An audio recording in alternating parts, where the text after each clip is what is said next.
السلام نے اپنے والد سے کہا ابا جان میں نے خواب دیکھا ہے کہ 11 ستارے ہیں، سورج اور چاند ہیں، وہ سب مجھے سجدہ کر رہے ہیں۔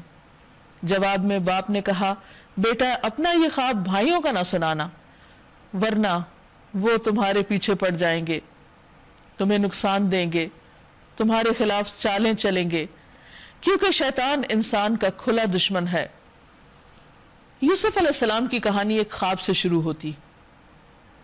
عام طور پر بہت سے لوگ خوابوں کو کچھ خاص اہمیت نہیں دیتے، لیکن ہمارے دین نے اس کے بارے میں بہترین رہنمائی کی ہے۔ ہمیں بتایا گیا ہے کہ خواب 3 طرح کے ہوتے ہیں۔ ایک تو انسان کے اپنے دل کی باتیں، دوسرے شیطان کا ڈراوا، وہ انسان کو غمگین رکھنا چاہتا ہے، تیسرے اللہ تعالیٰ کی طرف سے خوشخبری، بشارت۔ یہاں پر یہ خواب یوسف علیہ السلام کے لیے ایک بہت زبردست خوشخبری تھی کہ ان کو ایک روشن مستقبل دکھایا گیا کہ بلندی کی چیزیں تمہارے آگے جھکی ہوئی ہیں۔ انہوں نے یہ خواب اپنے والد کو سنایا، اور یہی صحیح طریقہ ہے کہ انسان جب کوئی اچھا خواب دیکھے جس میں کوئی خوشخبری کی بات ہو تو ہر ایک سے بیان نہ کرے، کیونکہ انسان کے بہت سے حاسد بھی ہوتے ہیں، تو پھر وہ انسان کے لیے اچھا نہیں چاہتے۔ اور خواب کی تعبیر جو ہوتی ہے معلق رہتی ہے جب تک کہ انسان اس کو بیان نہ کر دے۔ جب وہ منہ سے بول کر کسی کو سنا دیتا ہے تو وہ واقع ہو جاتی ہے، اور خاص طور پر جیسی وہ تعبیر کرتا ہے۔ یہ اللہ تعالیٰ کا ہی بنایا سلسلہ، ہمیں تو دین نے جو تعلیم دی اس کے مطابق ہمیں اپنے طرز عمل کی اصلاح کرنا ہے۔ تو ان کے والد چونکہ ایک پیغمبر تھے، یوسف علیہ السلام، ان کے والد، ان کے والد کے والد، ان کے والد کے والد کے والد یعنی ابراہیم علیہ السلام، کئی پشتوں سے ان کے خاندان کے اوپر اللہ سبحانہ و تعالیٰ کی رحمتیں اور برکتیں تھی، اور یوسف علیہ السلام کو ایک بہت بڑا اعزاز تھا یہ کہ وہ اتنی معزز فیملی سے تعلق رکھتے تھے۔ والد چونکہ نبی تھے، وہ فوراً پہچان گئے کہ یہ خواب تو بہت میننگ فل ہے، اور وہ یہ بھی جانتے تھے کہ ان کے جو بیٹے ہیں وہ یوسف سے علیہ السلام جالس ہیں، کیونکہ یوسف علیہ السلام کی شخصیت بہت ہی پرکشش تھی، بہت فرما بردار بھی تھے، اخلاق بھی اچھا تھا۔ اور نبی صلی اللہ علیہ وسلم نے جب معراج کے موقع پر یوسف علیہ السلام کو دیکھا تو فرمایا ان کو حسن کا ایک بہت بڑا حصہ دیا گیا۔ تو فزیکلی بھی بہت خوبصورت، ہینڈسم، سمارٹ، اور عقل کے اعتبار سے بھی، اور اخلاق اور آداب اور مینرز کے اعتبار سے بھی بہت ہی زبردست شخصیت تھے۔ اس وجہ سے اپنے باپ کی آنکھوں کا تارا تھے، اور یہ بات دوسرے بھائیوں کو بہت کھلتی تھی، اور وہ چاہتے تھے کہ کسی طرح یوسف علیہ السلام کو راستے سے ہٹایا جائے تاکہ باپ کی توجہ لی جا سکے۔ حالانکہ وہ بہت بڑی بھول کا شکار تھے کہ کسی کی توجہ لینے کے لیے دوسرے کو ہٹانے کی ضرورت نہیں، خود اچھا کام کرنے کی ضرورت ہے۔ جیسے قابیل سے حابیل نے کہا تھا کہ تم کیوں پریشان ہو رہے ہو اور کیوں ناراض ہو کہ تمہاری قربانی اللہ نے قبول نہیں کی؟ اللہ تعالیٰ تو تقوی والوں کی قربانی قبول کرتا ہے۔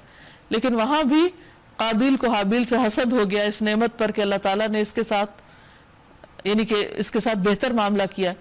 پھر اسی طرح ابلیس کو حسد ہو گیا تھا آدم علیہ السلام سے کہ ان کو کیوں سجدہ کروایا جا رہا ہے۔ تو حدیث میں آتا ہے کہ کل ذی نعمت محسود، ہر صاحب نعمت سے حسد کیا جاتا ہے۔ تو حسد ایک ایسی بیماری ہے، ایک ایسی تکلیف دہ چیز ہے کہ جس کی بنا پر ایک انسان دوسرے انسان کا دشمن ہو جاتا ہے، اور بعض اوقات یہ بالکل قریبی خون کے رشتوں میں بھی پائی جاتی ہے۔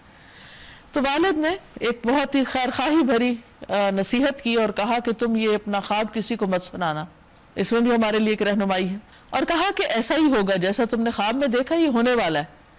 تیرا رب تجھے اپنے کام کے لیے منتخب کرے گا، یعنی نبوت عطا کرے گا، اور تجھے باتوں کی تہ تک پہنچنا سکھائے گا۔ یہ تھی وہ تعبیر جو باپ کر رہے تھے یعقوب علیہ السلام۔ اور تیرے اوپر اور آل یعقوب پر اپنی نعمت اسی طرح پوری کرے گا جس طرح اس سے پہلے وہ تیرے بزرگوں ابراہیم اور اسحاق علیہ السلام پر کر چکا ہے۔ جیسے ان کو نبی بنایا اسی طرح تمہیں بھی نبی بنائے گا، یقیناً تیرا رب علیم اور حکیم ہے۔ تو بات ان کی سمجھ میں آ گئی۔ لقد كان في يوسف واخوته آيات للسائلين، حقیقت یہ ہے کہ یوسف علیہ السلام اور اس کے بھائیوں کے قصے میں ان پوچھنے والوں کے لیے بڑی نشانیاں ہیں۔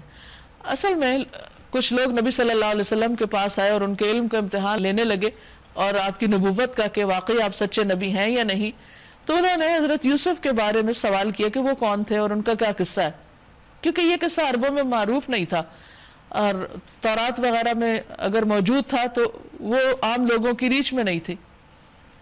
تو انہوں نے کہا کہ اگر تو آپ نے یہ قصہ ہمیں بتا دیا تو ہم جان لیں گے کہ آپ سچے نبی ہیں. بہرحال انہوں نے تو ایک سوال کیا.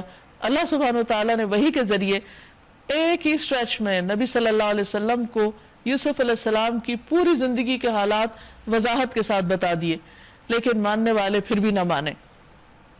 اور نہ صرف یہ کہ قصہ بتایا گیا بلکہ ان کے حالات کو, یعنی جو یوسف علیہ السلام کے اوپر گزرے, ان کو اہل مکہ کے سامنے رکھا گیا کہ تم بھی اپنے نبی کے ساتھ یہی کچھ کر رہے ہو جو برادران یوسف نے اپنے بھائی کے ساتھ کیا تھا. بجائے اس کے کہ تم ان کا ساتھ دیتے, تم ان کی مخالفت پر اتر آئے, کیونکہ ابو جہل نے صاف کہا تھا کہ سارے ہی عہدے قریش کے پاس ہیں, ہمارے لیے کیا بچا. حالانکہ وہ جانتا تھا کہ نبی صلی اللہ علیہ وسلم بالکل سچے ہیں. تو بہرحال اس قصے میں بہت سارے سبق ہیں, نہ صرف یہ کہ اس دور کے لوگوں کے لیے بلکہ آج ہمارے لیے بھی.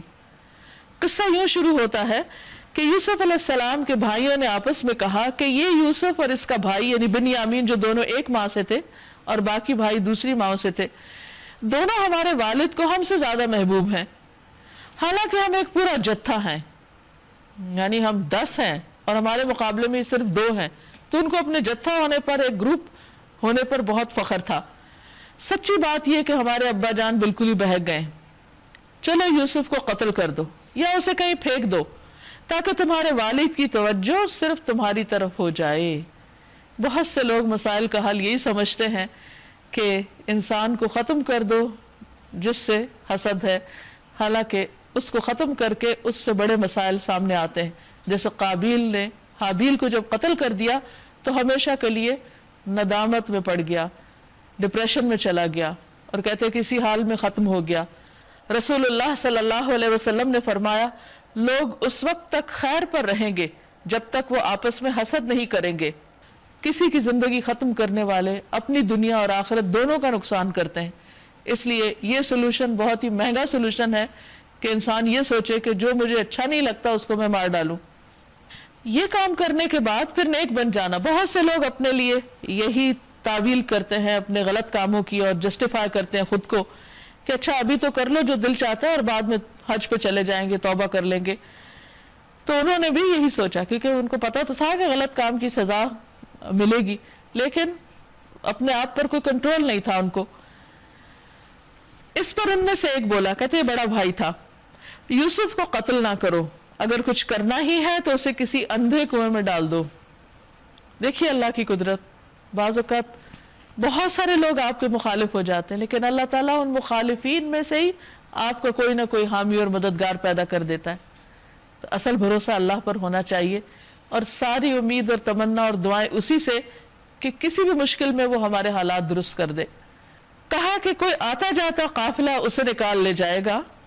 اس قرارداد پر انہوں نے جا کر اپنے باپ سے کہا ابا جان کیا بات ہے, آپ یوسف کے معاملے میں ہم پہ بھروسہ نہیں کرتے, حالانکہ ہم اس کے سچے خیر خواہ ہیں. کل اسے ہمارے ساتھ بھیج دیجئے, کچھ چر چگ لے گا اور کھیل کود سے بھی دل بہلائے گا. نہیں ہم ذرا پکنک پہ جاتے ہیں سارے بھائی مل کے, ہم اس کی حفاظت کو موجود ہیں. باپ نے کہا تمہارا اسے لے جانا مجھے شاک گزرتا ہے, نہیں میں ٹرسٹ نہیں کر سکتا تم پر, کیونکہ ان کی چھٹی اس بتا رہی تھی کہ وہ کوئی اچھی نیت نہیں رکھتے, اور مجھے اندیشہ ہے کہ اسے کوئی بھیڑیا نہ پھاڑ کھائے جبکہ تم اس سے غافل ہو. انہوں نے جواب دیا اگر ہمارے ہوتے ہوئے بھیڑیا کھا لے جبکہ ہم ایک جتھا ہیں تب تو ہم بڑے ہی نکمے ہوں گے. اس طرح اصرار کر کے جب وہ اسے لے گئے اور انہوں نے طے کر لیا کہ اسے ایک اندھے کنویں میں چھوڑ دیں گے, تو ہم نے یوسف علیہ السلام کو وحی کی کہ ایک وقت آئے گا جب تم ان لوگوں کو ان کی یہ حرکت بتاؤ گے. اللہ سبحانہ تعالیٰ کی طرف سے ان کو ایک انسپریشن ہوئی, ان کے دل میں خیال آ گیا اور وہ بالکل پرسکون ہو کر اس اندھے کنویں میں 3 دن تک رہے, ورنہ 1 گھنٹہ بھی کسی ایسی جگہ پر گر کے گزارنا بہت مشکل ہوتا ہے. لیکن ہمیشہ جس سے حسد کیا جاتا ہے لوگ اس کو جب نقصان پہنچانے کی کوشش کرتے ہیں تو سمجھتے ہیں کہ شاید وہ اس پہ قادر ہیں, حالانکہ پوری دنیا بھی مل کر کسی کو نقصان دینا چاہے تو نہیں دے سکتی سوائے اس کے جب اللہ چاہے. کوئی کسی کو نہ فائدہ دے سکتا اور نہ نقصان الا باذن اللہ, اور اسی پر انسان کو اپنا یقین پختہ رکھنا چاہیے. اب ہوا کیا؟ یہ اپنے فعل کے نتائج سے بے خبر شام کو روتے پیٹتے اپنے باپ کے پاس آئے. کہا ابا جان ہم دوڑ کا مقابلہ کرنے میں لگ گئے تھے اور یوسف کو ہم نے اپنے سامان کے پاس چھوڑ دیا تھا کہ اتنے میں بھیڑیا آ کر اسے کھا گیا. آپ ہماری بات کا یقین نہ کریں گے چاہے ہم سچے ہی ہوں. اور وہ یوسف علیہ السلام کے قمیص پر جھوٹ موٹ کا خون لگا کر لے آئے تھے. یہ سن کر ان کے باپ نے کہا بلکہ تمہارے نفس نے تمہارے لیے ایک بڑے کام کو آسان کر دیا. اچھا صبر کروں گا اور اچھی طرح کروں گا. جو بات تم بنا رہے ہو اس پر اللہ ہی سے مدد مانگی جا سکتی ہے. یعقوب علیہ السلام کو یہ بات اچھی طرح سمجھ آ گئی کہ بچے ان سے سچ نہیں بول رہے, دال میں کچھ کالا ہے اور کچھ معاملہ درست نہیں ہے. لیکن اس کے باوجود انہوں نے بہت خوبصورتی کے ساتھ صبر کر لیا اور اپنے بچوں پہ کوئی الزام تراشی نہیں کی, کوئی ان سے ناراضگی کا اظہار نہیں, کوئی نیگیٹو ریئیکشن نہیں. صبر سے کام لیا کیونکہ وہ بھی بچہ تھا اور یہ بھی اپنی ہی اولاد تھی. بعض اوقات انسان کا واسطہ ایسے لوگوں سے پڑ جاتا ہے کہ جن کے ساتھ انسان سوائے صبر کے اور کسی طریقے پر بھی اچھا گزارا نہیں کر سکتا, کیونکہ وہ رشتے ایسے ہوتے ہیں کہ جن کو نہ انسان کاٹ سکتا ہے نہ وہاں سے کہیں بھاگ سکتا ہے. تو اس کے لیے بہتر طریقہ یہی ہے جو یعقوب علیہ السلام نے اختیار کیا. اب دوسری طرف یوسف علیہ السلام کا کیا ہوا؟ ادھر ایک قافلہ آیا اور اس نے اپنے سقے کو یعنی پانی لانے والے کو پانی لانے کے لیے بھیجا. اس نے جو کنویں میں ڈول ڈالا تو یوسف کو دیکھ کر پکار اٹھا مبارک ہو یہاں تو ایک لڑکا ہے. تو یوسف علیہ السلام اس ڈول کی رسی کے ساتھ اس کو پکڑ کے اوپر آ گئے. ان لوگوں نے اس کو مال تجارت سمجھ کر چھپا لیا, حالانکہ جو کچھ وہ کر رہے تھے اللہ اس سے باخبر تھا. اب یہاں یہ بھی ہو سکتا تھا کہ یوسف علیہ السلام ان کو بتاتے ہیں کہ بھئی دیکھو ہم یہاں قریب کے علاقے میں رہتے ہیں اور میرے والد فلاں اور فلاں ہیں اور مجھے اپنے گھر جانے دو. کچھ نہیں کہا کیونکہ انہوں نے نکالتے ہی اس کو غلام بنا لیا, قید کر لیا. یہاں وہ کوئی واویلا نہیں کرتے, کوئی چیختے چلاتے نہیں, کوئی اپنے خاندان کی بڑائی نہیں بیان کرتے. اب صبر کے ساتھ ایکسپٹ کر لیتے ہیں کہ اب ہو کچھ نہیں سکتا, اب یہی ایک راستہ ہے اور ان کے ساتھ چل دیتے ہیں. آخر کار انہوں نے اس کو تھوڑی سی قیمت پر چند درہموں کے عوض بیچ ڈالا اور وہ اس کی قیمت کے معاملے میں کچھ زیادہ کے امیدوار نہ تھے, کیونکہ چوری کا مال ایسے ہی بیچا جاتا ہے اونے پونے داموں. مصر کے جس شخص نے اسے خریدا اس نے اپنی بیوی سے کہا اس کو اچھی طرح رکھنا, بعید نہیں کہ یہ ہمارے لیے مفید ثابت ہو یا ہم اسے بیٹا بنا لیں. کہا جاتا ہے کہ یوسف علیہ السلام کی عمر اس وقت 18 سال تھی اور بہت ہی ہونہار اور بہت زبردست پرسنالٹی کے مالک بھی تھے, اور ان کے حالات بتا رہے تھے کہ وہ کسی شریف خاندان سے ہیں. تو جب خریدنے والا ان کو خرید رہا تھا تو اس نے کہا کہ یہ غلام تو معلوم نہیں ہوتا, کہاں سے چرا کے لائے.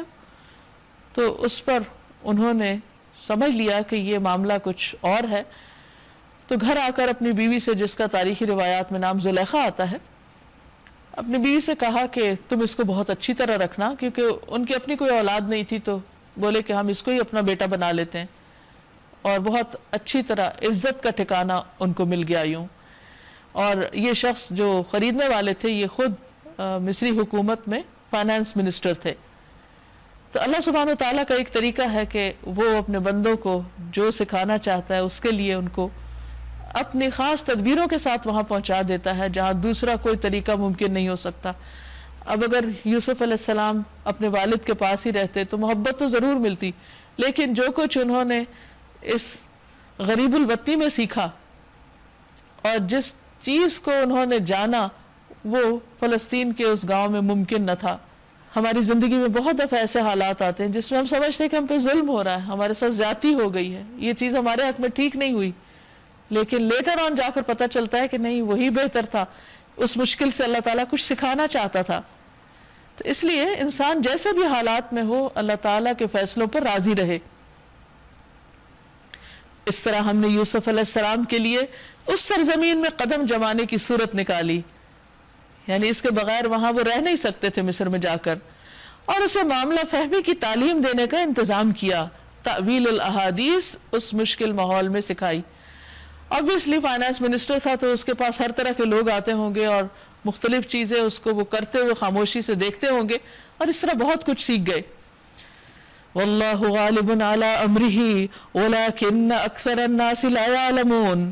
اللہ اپنا کام کر کے رہتا ہے مگر اکثر لوگ جانتے نہیں، اس لیے پریشان رہتے ہیں کہ ہماری دعا کیوں نہیں قبول ہو رہی یا حالات ہماری مرضی کے مطابق کیوں نہیں ہو رہے. تو یہ اللہ کی مصلحت ہوتی ہے، تو اللہ تعالیٰ جس حال میں بندے کو رکھے اس کو راضی رہنا چاہیے. اب یہاں پر وہ کافی سال رہے، جوان ہوئے.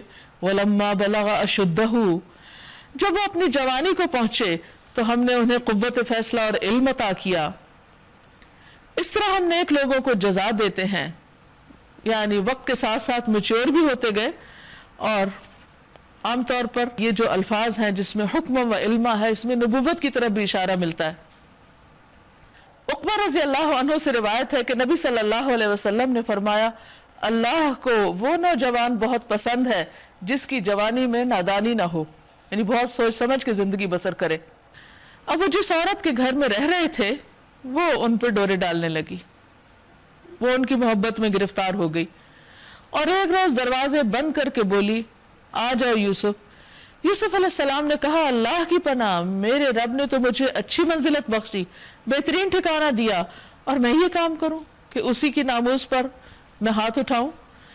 ایسے ظالم کبھی فلاح نہیں پاتے. اب آپ دیکھیے کہ کس قدر پاکیزہ نفس ہیں اور کس قدر سمجھدار ہیں کہ اگر میں نے چھپ کر بھی کسی پر زیادتی کی تو اللہ سبحانہ وتعالیٰ کو تو معلوم ہے اور یہ چیز نقصان دہ ثابت ہوگی، کامیابی کا راستہ نہیں دکھائے گی. اس کو کہتے ہیں ایمان اور یقین. صرف انسان دنیا میں جب لوگ دیکھ رہے ہیں اس وقت ہی اچھا نہ ہو، بلکہ اس وقت بھی اچھے کام کرنے والا ہو جب کوئی نہ دیکھ رہا ہو. صرف خیرخواہی اس وقت نہ ہو جب کسی سے کچھ صلے ملنے کی توقع ہو، اس وقت بھی خیرخواہی ہو جب دوسرے کی طرف سے کوئی اچھا رسپانس نہ مل رہا ہو. کیونکہ انسان جب اللہ کے لیے کرتا تو اللہ تعالیٰ اس کا جواب اس کو دیتا ہے. وہ اس کی طرف بڑھی اور یوسف بھی اس کی طرف بڑھتے اگر اپنے رب کی برہان نہ دیکھ لیتے. یعنی اللہ سبحانہ وتعالیٰ نے اپنی خاص رحمت کے ساتھ انہیں اس شر سے محفوظ رکھا. ایسا ہوا تاکہ ہم اس سے بدی اور بے حیائی کو دور کر دیں. در حقیقت وہ ہمارے چنے ہوئے بندوں میں سے تھے. تو جو چنے ہوئے بندے ہوتے ہیں اللہ تعالیٰ ان کی اور زیادہ حفاظت فرماتے ہیں کیونکہ ان سے اللہ نے اپنے دین کی خدمت لینی ہوتی ہے. آخر کار یوسف اور وہ آگے پیچھے دروازے کی طرف بھاگے اور اس نے یعنی خاتون نے پیچھے سے یوسف علیہ السلام کا قمیص کھینچ کے پھاڑ دیا. دروازے پر دونوں نے اس کے شوہر کو موجود پایا. اسے دیکھتے ہی عورت کہنے لگی، کیا سزا ہے اس شخص کی جو تیری گھر والی پہ نیت خراب کرے. چند لمحے پہلے تو بڑی محبت کی باتیں ہو رہی تھی اور یہاں ایک دم خاتون نے پینترا بدل لیا، بالکل ہی بیان چینج کر دیا. اس کے سوا اور کیا سزا ہو سکتی ہے کہ وہ قید کیا جائے. یا آپ دیکھیے کہ یہ ہے سیلفش قسم کی محبت کہ اگر میری بات مانے تو ٹھیک ورنہ جیل جائے یا اسے سخت عذاب دیا جائے. یوسف علیہ السلام نے کہا، یہی مجھے پھانسنے کی کوشش کر رہی تھی، یعنی اپنے سے الزام دور کیا. اس عورت کے اپنے کنبے والوں میں سے ایک شخص نے کرینے کی شہادت پیش کی کیونکہ کوئی گواہ تو تھا نہیں، اب فیصلہ کس کے حق میں ہو. تو ایک اسی گھر میں رہنے والا ایک شخص جو سارے حالات کو پہلے بھی دیکھ رہا ہوگا، اس نے اپنے طور پر یوسف علیہ السلام کے حق میں کچھ یوں گواہی دی کہ اگر یوسف کا قمیص آگے سے پھٹا ہوا ہے تو عورت سچی، اس کا مطلب ہے کہ یوسف نے زیادتی کی علیہ السلام، اور یہ جھوٹا. اور اگر اس کا قمیص پیچھے سے پھٹا ہے تو عورت جھوٹی ہے اور یہ سچا. اس کا مطلب ہے کہ وہ تو بھاگنے کی کوشش کر رہا تھا اور عورت نے پیچھے سے پکڑ کے قمیص پھاڑ ڈالا. تو یہ ایک طرح سے سرکمسٹانشل ایویڈنس تھی. جب شوہر نے دیکھا کہ یوسف علیہ السلام کا قمیص پیچھے سے پھٹا ہے تو اس کو سمجھ آ گئی کہ اس کی بیوی کا ہی قصور ہے. اس نے کہا، یہ تم عورتوں کی چالاکیاں ہیں، واقعی بڑے غضب کی ہوتی ہیں تمہاری چالیں. یہ اس کے شوہر کا قول ہے. یوسف علیہ السلام کو کہا، یوسف اس معاملے سے درگزر کرو، اب اس کو جانے دو، اور اے عورت تو اپنے قصور کی معافی مانگ، تو ہی دراصل خطا کار تھی. یعنی یوسف علیہ السلام کی برات ہو گئی، ان پر الزام نہیں آیا۔ اب ہوا یہ کہ یہ بات، یہ قصہ سارے شہر میں مشہور ہو گیا اور ہر کوئی زلیخا کو برا بھلا کہنے لگا۔ شہر کی عورتیں آپس میں چرچا کرنے لگیں کہ عزیز کی بیوی اپنے نوجوان غلام کے پیچھے پڑی ہوئی ہے، یعنی اسکینڈل مشہور ہو گیا، محبت نے اس کو بے قابو کر رکھا ہے، ہمارے نزدیک تو وہ سری غلطی کر رہی ہے۔ اس نے جو ان کی یہ مکارانہ باتیں سنی تو ان کو بلاوا بھیج دیا اور ان کے لیے تکیہ دار مجلس آراستہ کی اور ضیافت میں ہر ایک کے آگے ایک ایک چھری بھی رکھ دی۔ پھر عین اس وقت جب کہ وہ پھل کاٹ کاٹ کے کھا رہی تھی، اس نے یوسف علیہ السلام کو اشارہ کیا کہ ان کے سامنے نکل آؤ۔ جب ان عورتوں کی نگاہ اس پر پڑی تو دنگ رہ گئی اور اپنے ہاتھ کاٹ بیٹھی، پھل کاٹنے کی وجہ چریاں ہاتھوں پہ چل گئیں اور بے ساختہ پکار اٹھی، ہاشا للہ، یہ شخص انسان نہیں، یعنی ایک دم وہ بھی مروب ہو گئی، وہ بھی ان کی طرف اٹریکٹ ہو گئی، یہ تو کوئی بزرگ فرشتہ ہے۔ عزیز کی بیوی نے کہا، دیکھ لیا، یہ ہے وہ شخص جس کے معاملے میں تم مجھ پہ باتیں بناتی تھی، یعنی اس نے اپنے سے الزام دھونے کے لیے ایک ایسی چال چلی کہ جس میں سب کو ملوث کر لیا، اور اب بہت دھڑلے سے کہتی ہے کہ بے شک میں نے اسے رجھانے کی کوشش کی تھی، یعنی اس کا قصور نہیں، میں ہی اس کے پیچھے تھی، مگر یہ بچ نکلا، اگر یہ میرا کہنا نہ مانے گا تو قید کیا جائے گا اور بہت ذلیل و خوار ہوگا۔ تو اس سے بھی آپ اندازہ لگائیں کہ اتنا کچھ ہونے کے باوجود بھی وہ اپنی بات پر اڑی ہوئی تھی۔ یہ بھی ایک انا کا مسئلہ تھا کہ اگر یہ میری بات نہیں مانتا، جبکہ وہ بات انتہائی غلط تھی اور سب کے نزدیک بری تھی، لیکن اس کے باوجود اس کو اس بات پر شرم نہیں تھی، کہنے لگی کہ یا تو یہ میری بات مانے گا یا پھر جیل جائے گا۔ اس پر یوسف علیہ السلام نے کہا، رب السجن احب الی مما یدعوننی الی، اے میرے پروردگار، اے میرے رب، قید مجھے منظور ہے بنسبت اس کے کہ میں وہ کام کروں جو یہ لوگ مجھ سے چاہتے ہیں۔ یعنی زندگی بہت مشکل ہو گئی ہے، اپنا ایمان بچانا، اپنی عزت و عصمت بچانا ان سب لوگوں کے بیچ میں، تو بہتر ہے کہ میں ایک طرف ہی چلا جاؤں۔ اس سے آپ اندازہ لگائیں کہ جس شخص کے نزدیک ایمان بہت قیمتی چیز ہوتی ہے، جس کو اپنی آخرت کی فکر ہوتی ہے، وہ دنیا کی قید برداشت کر لیتا ہے لیکن غلط راستے پر نہیں جاتا، سارے دباؤ اور پریشر کے باوجود۔ آپ دیکھیے کہ کبھی وہ محبت کی بات کر رہی ہے، کبھی قید خانے کی بات کر رہی ہے، کبھی کسی طرح، اور پھر اب ایک نہیں تو بہت ساری خواتین فتنہ بن گئی۔ تو اس پر یوسف علیہ السلام اسی کو عافیت سمجھتے ہیں کہ وہ قید خانے میں ہی چلے جائیں، جس کی بار بار ان کو دھمکی دی جا رہی تھی، اور اگر تو نے ان کی چالوں کو مجھ سے دور نہ کیا تو میں ان کے دام میں پھنس جاؤں گا اور جاہلین میں شامل ہو جاؤں گا۔ یہ انہوں نے اپنے رب سے دعا کی کہ یا اللہ مجھے اس فتنے سے محفوظ رکھ۔ فاستجاب له ربه فصرف عنه كيدهن، اس کے رب نے اس کی دعا قبول کر لی اور ان عورتوں کی چالیں اس سے دور کر دیں، یعنی اللہ نے ان کو ایسا مضبوط ایمان، ایسا مضبوط کردار دیا کہ انہوں نے اپنے لیے ایک مشکل کٹھن رستہ اختیار کر لیا لیکن اپنے ایمان کو بچایا۔ آج آپ دیکھیے، ہم سب بھی اپنا جائزہ لیں کہ جہاں ایک طرف دنیا کے اٹریکشنز اور دنیا کے فتنے سامنے ہوں اور دوسری طرف ایمان کا راستہ ہو، تو ہم کیا اختیار کریں گے؟ یوسف علیہ السلام نے آخرت دنیا پر اس کو ترجیح دی اور کٹھن راستے کا انتخاب کر لیا تاکہ وہ اپنے ایمان کو محفوظ کر سکیں۔ یقیناً وہی سب کچھ سننے اور جاننے والا ہے۔ ثم بدا لهم من بعد ما رأوا الآيات ليسجننه حتى حين، پھر ان لوگوں کو یہ سوجھی کہ ایک مدت کے لیے اسے قید کر دیں، حالانکہ وہ اس کی پاک دامنی اور خود اپنی عورتوں کے برے اطوار، اس کی سری نشانیاں دیکھ چکے تھے۔ یعنی معاملہ بالکل واضح تھا، ہونا تو یہ چاہیے تھا کہ عورتوں کو کوئی سزا دی جاتی، لیکن انہوں نے اسی چیز کو عافیت سمجھا کہ یوسف علیہ السلام کو اب قید خانے میں بھیج دیا جائے، زہر ڈالیں۔ وَدَخَلَ مَعَهُ السِّجْنَ فَتَيَانِ، قید خانے میں 2 غلام اور بھی اس کے ساتھ داخل ہوئے۔ یعنی جب یوسف علیہ السلام کو جیل بھیجا جا رہا تھا تو بائبل کی روایت کے مطابق ان کے ساتھ بادشاہ کا ساقی اور نان بائی، یعنی روٹی بنانے والا، ان 2 کو بھی جیل بھیجا گیا، اور کہا یہ جاتا ہے کہ ان روٹیوں کے اندر کچھ ایسی چیز پائی گئی تھی کہ جس سے یہ شک ہوا کہ انہوں نے شاید بادشاہ کو زہر دینے کی کوشش کی ہے. بہرحال اب وہ ساتھ تھے ان کے جیل میں، وہ ان کا اخلاق، ان کا کردار، ان کا رویہ، ان کا طور طریقہ، ان کا رہن سہن دن رات دیکھ رہے تھے. قال احدہما، تو وہ ان پر ٹرسٹ کرتے ہوئے ان کے پاس آئے. ان میں سے ایک نے کہا انی ارانی عاصر خمرا، میں نے خواب میں دیکھا کہ میں شراب کشید کر رہا ہوں. دوسرے نے کہا میں نے دیکھا کہ میرے سر پر روٹیاں ہیں. یہاں بھی اب ایک خواب سنایا جا رہا ہے اور پرندے ان کو کھا رہے ہیں. دونوں نے کہا ہمیں اس خواب کی تعبیر بتائیے، ہم دیکھتے ہیں کہ آپ ایک نیک آدمی ہیں. انا نراک من المحسنین. دیکھیے کہ اچھا اخلاق، اچھا کردار، اس کی شہرت یا مشہوری کرنے کی ضرورت نہیں ہوتی، وہ خود آپ سے آپ نظر آ رہا ہوتا ہے. اور انبیاء علیہ السلام ہمیشہ اچھے اخلاق اور کردار کے لوگ ہوتے ہیں، اور یہ عمل سے تبلیغ ہے، ان کے کردار سے دین کی دعوت جا رہی. کہ وہ کسی اور کے پاس بھی جا سکتے تھے لیکن انہوں نے کہا کہ نہیں، آپ ہمیں محسن نظر آتے ہیں.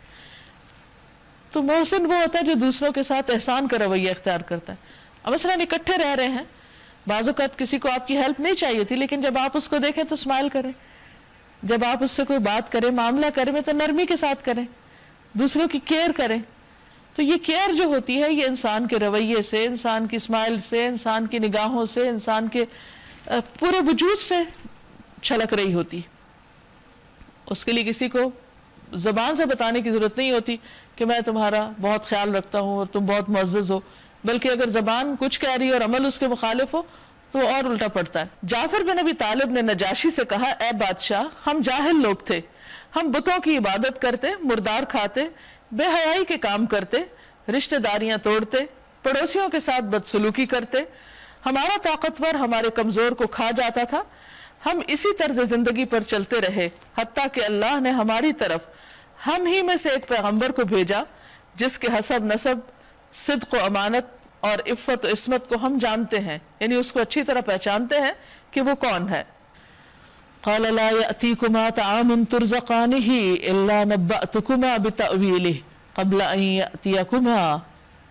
یہاں جو کھانا تمہیں ملا کرتا ہے اس کے آنے سے پہلے میں تمہیں ان خوابوں کی تعبیر بتا دوں گا. یہ علم ان علوم میں سے ہے جو میرے رب نے مجھے عطا کیے ہیں، یعنی میرا ذاتی کمال نہیں، وہ خود کریڈٹ نہیں لے رہے کہ یہ میں نے اتنی ریاضتوں سے سیکھا ہے یا اس طریقے سے مجھے معلوم ہوا ہے، کہتے ہیں یہ اللہ نے مجھے دیا. تو یوں ساتھیوں کے سامنے اللہ کا تعارف کرا دیا. واقعہ یہ ہے کہ میں نے ان لوگوں کا طریقہ چھوڑ کر جو ایمان نہیں لاتے اللہ پر اور نہ آخرت پر، اپنے بزرگوں ابراہیم، اسحاق اور یعقوب علیہ السلام کا طریقہ اختیار کیا ہے. اب آپ دیکھیے اس جملے کے اندر اللہ پر ایمان کی بات بھی آ گئی اور آخرت کی بھی، جو کہ دین کی پہلی اور بنیادی تعلیم ہے. اور پھر ساتھ ہی انہوں نے اپنے آباء و اجداد کا اس لیے ذکر کیا کہ بتائیں کہ وہ سب بھی پیغمبر تھے.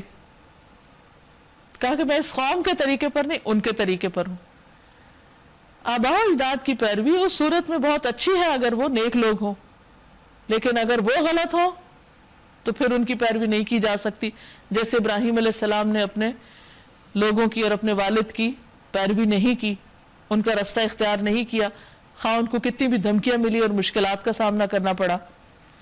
پھر صرف اپنی بات نہیں کرتے، آپ دیکھیے میں نہیں کرتے، کہتے ہیں ما کان لنا ان نشرک باللہ من شیء، ہمارا کام یہ نہیں کہ اللہ کے ساتھ کسی کو شریک ٹھہرائیں.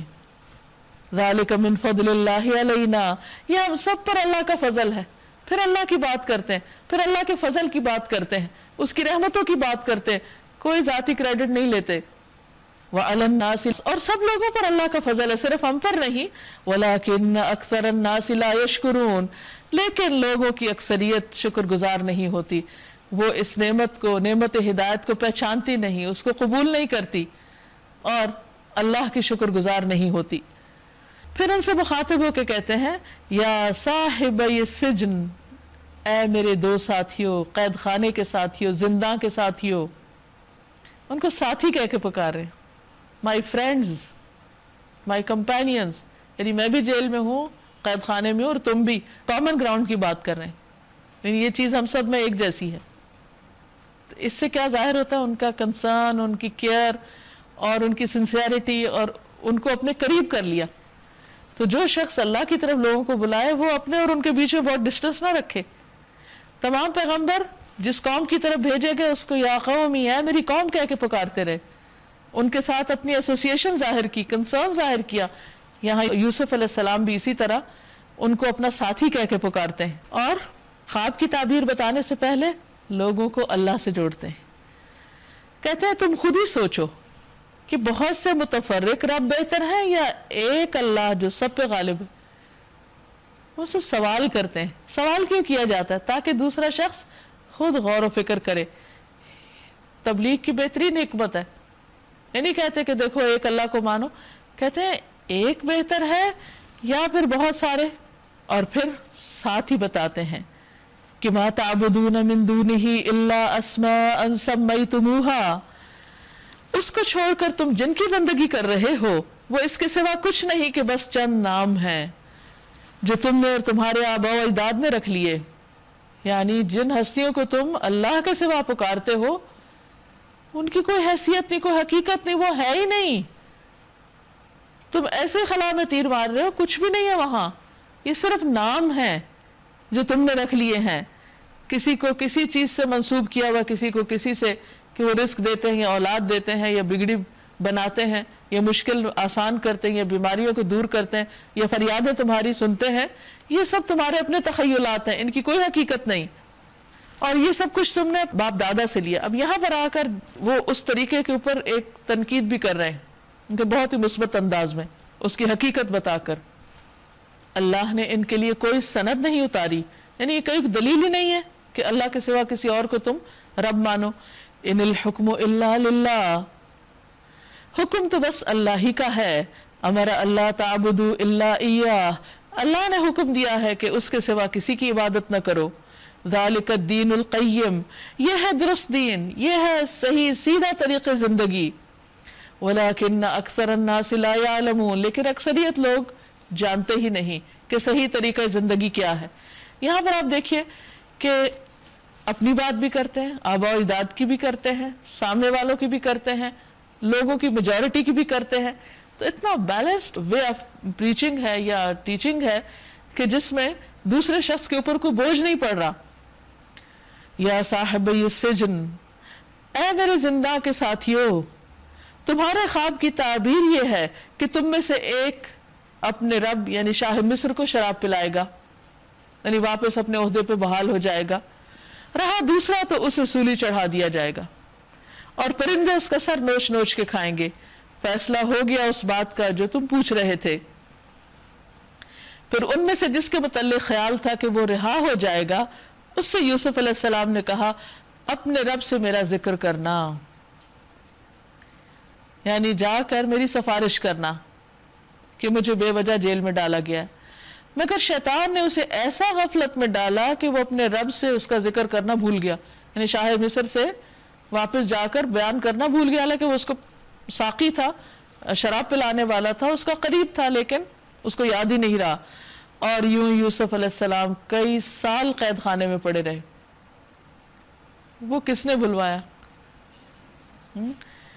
کیونکہ اللہ سبحانہ و تعالیٰ کے کاموں کا ایک وقت مقرر ہوتا ہے اور وہ اسی وقت ہوتے ہیں. کیونکہ اللہ تعالیٰ کو مقصود تھا کہ ابھی یہ کچھ سال یہیں پر رہے، کیونکہ اگر وہ جا کے ذکر کرتا اور وہ جیل خانے سے باہر بھی آ جاتے تو پھر اسی مشکل میں پڑ جاتے.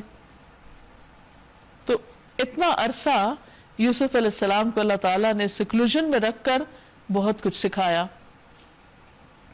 کیونکہ اللہ تعالیٰ نے آئندہ ان سے بہت بڑا کام لینا تھا. کہتے کہ 17-18 سال کے تھے جب وہ کنویں میں پھینکے گئے. کچھ سال تک وہ عزیز مصر کے گھر رہے، اس کے بعد جیل خانے میں آ گئے اور تقریباً 9 سال تک جیل میں رہے. اور 30 سال سے کچھ اوپر کے تھے کہ جب ان کو وہاں سے رہائی ملی، اور اس کے بعد تقریباً 80 سال تک انہوں نے مصر پر بلا شرکت غیر حکومت کی.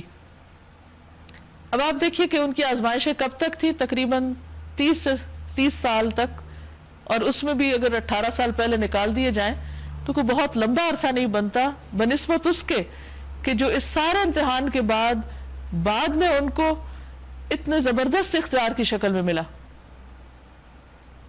اور پھر 7-8 سال کے بعد جب وہ وہاں مصر کے بادشاہ بنا دیے گئے تو 7-8 سال کے بعد ان کے بھائی وہاں پر آئے اور پھر یوں سارے بنی اسرائیل مصر کی طرف ہجرت کر کے آ گئے.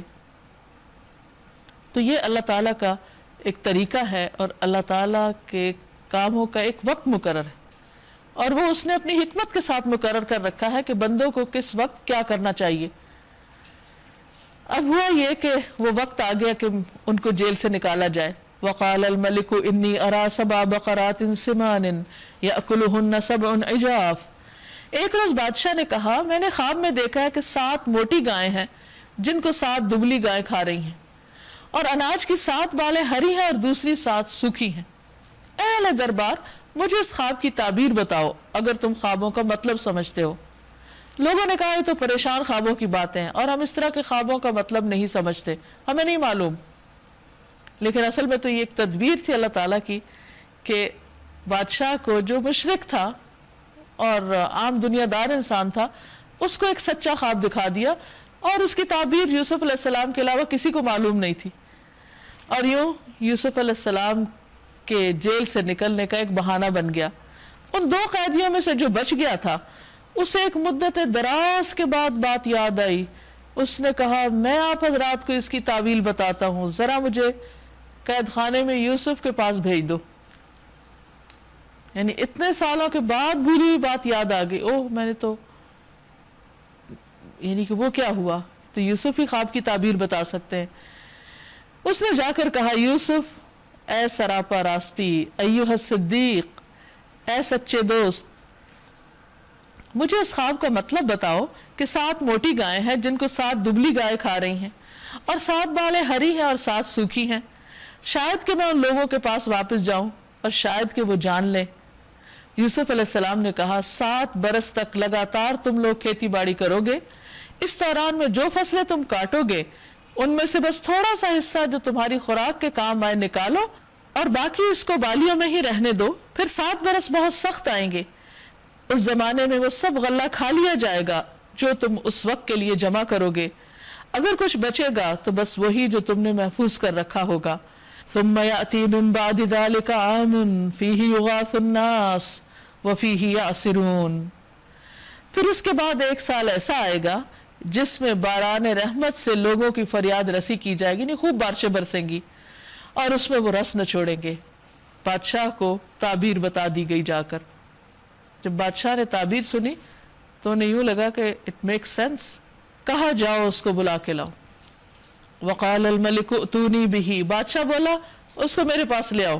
اب پیغامبر ایلچی قاصد یوسف علیہ السلام کے پاس آیا.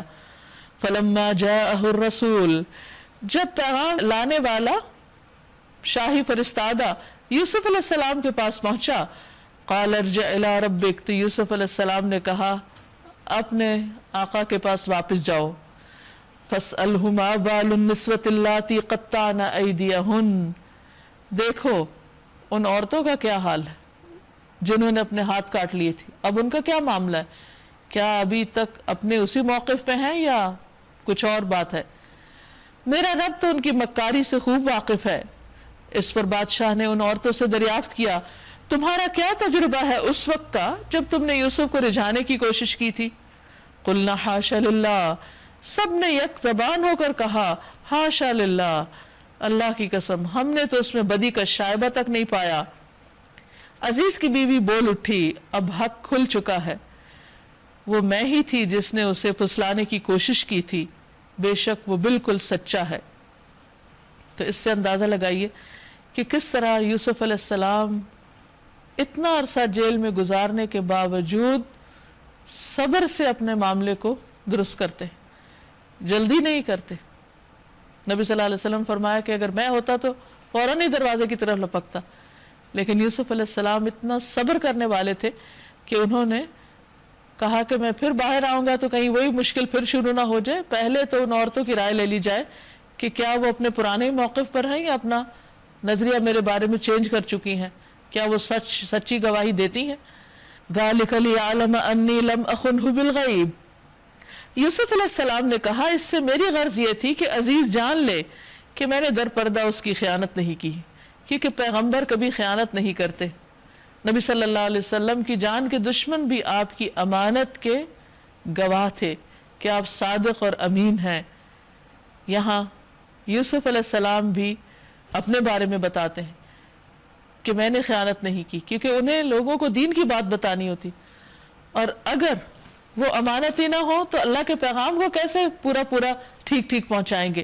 وَأَنَّ اللَّهَ لَا يَهْدِي كَيْدَ الْخَائِنِينَ، اور یہ کہ جو خیانت کرتے ہیں ان کی چالوں کو اللہ کامیابی کی راہ پر نہیں لگاتا. یہ بہت ہی زبردست بات ہے کہ خیانت کرنے والے کبھی کامیاب نہیں ہوتے، وہ صحیح راستے پر نہیں جا سکتے، چاہے مال میں ہو خیانت یا کسی بات میں ہو یا کسی ذمہ داری میں ہو. امانت کا پاس رکھنا، ذمہ داریوں کو صحیح طور پر نبھانا اور کسی کے ٹرسٹ کو نہ توڑنا، یہ پیغمبرانہ اخلاق ہے. اللہ تعالی ہمیں اس پر عمل کی توفیق عطا فرمائے. وآخر دعوانا ان الحمد للہ رب العالمین. یہاں پر یہ پارہ مکمل ہوا.